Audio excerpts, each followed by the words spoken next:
folks, That Fix It Guy here, and today we're adding one of my absolute favorite tools to the bucket. All right, this right here is a mini hacksaw.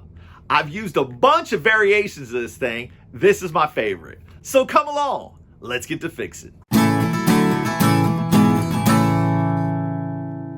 right, so as you can see, the size difference is big, right? Let's go ahead and just bust that tag off of there. Be done with that. Look at that thing. All right, you're talking a 6-inch blade versus a 12-inch blade, plus the handle, right? Overall length, quite big. A hacksaw has its place, but sometimes it just doesn't fit in the space. And we are going to use an old angle stop replacement as our demonstration today. So after removing your old angle stop, I like to remove this ferrule. Some people don't remove them. Some people reuse them. And they'll just take a brand new valve, like this awesome one from Dahl, and they'll just slap it right on there. So I like to take a compression sleeve puller like this, or a different version, and actually remove this ferrule. But I completely understand if you don't want to buy a specialty tool just to remove one ferrule. You could try to take it off with a pair of channel locks. Okay, you could just get right here and just kind of try to work that ferrule this way. But now if that doesn't work, and that's where this comes in. So if we actually had enough pipe, we might get back here with a cutter.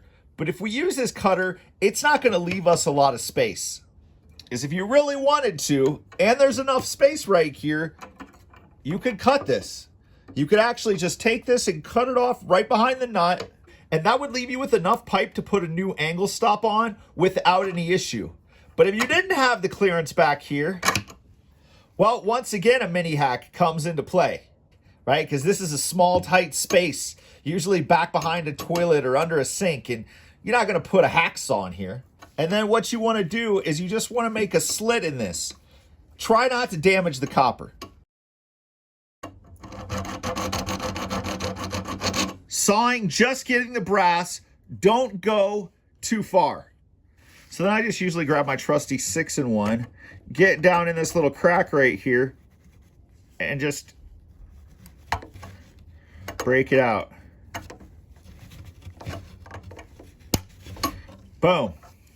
That just cracked. You see that? So that's able to pop right off. Just saw it till you can crack it. So I actually did barely nick that pipe right there. You don't have to go all the way down till you see copper. This is a non-ferrous metal. It's pretty malleable. It's going to bend pretty easy. And you can pry it right apart. Little piece of emery cloth. And that buffed right out. Now you're able to move your old ring. You're able to slap your new stop on there and tighten her down. That's one of the many ways this little hacksaw helps me out. Now let's check this bad boy out, right? Solid metal construction.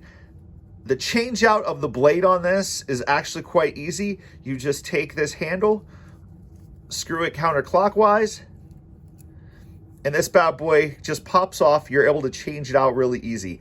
I like this version better because it's more like a regular hacksaw, and it's not like that cheaper version of just the one metal piece that you have to bend and hold it to put this in.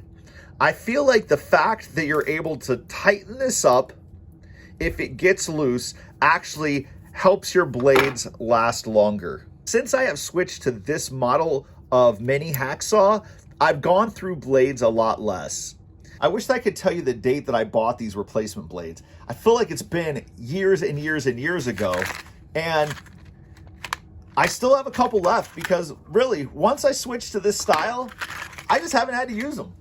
I feel like I get so many more cuts out of this style. So that's what I have for you today, and it's going in the bucket. So this is a great little tight space tool, right? I hope you guys are enjoying these videos, right? As I'm adding more tools to my bucket, I promise I'm gonna get back to work. The shoulder starting to feel a little bit better. We're gonna get there. I really hope you folks are enjoying the videos. If you can please subscribe, click that like button, like us over on Facebook, tell some friends. We'd love to have you keep coming back. Thank you very much, and we'll see you again real soon. I tell you what, these little dull angle stops, man, these are bricks. They are awesome. They are a very cool valve. So I was really excited to find these.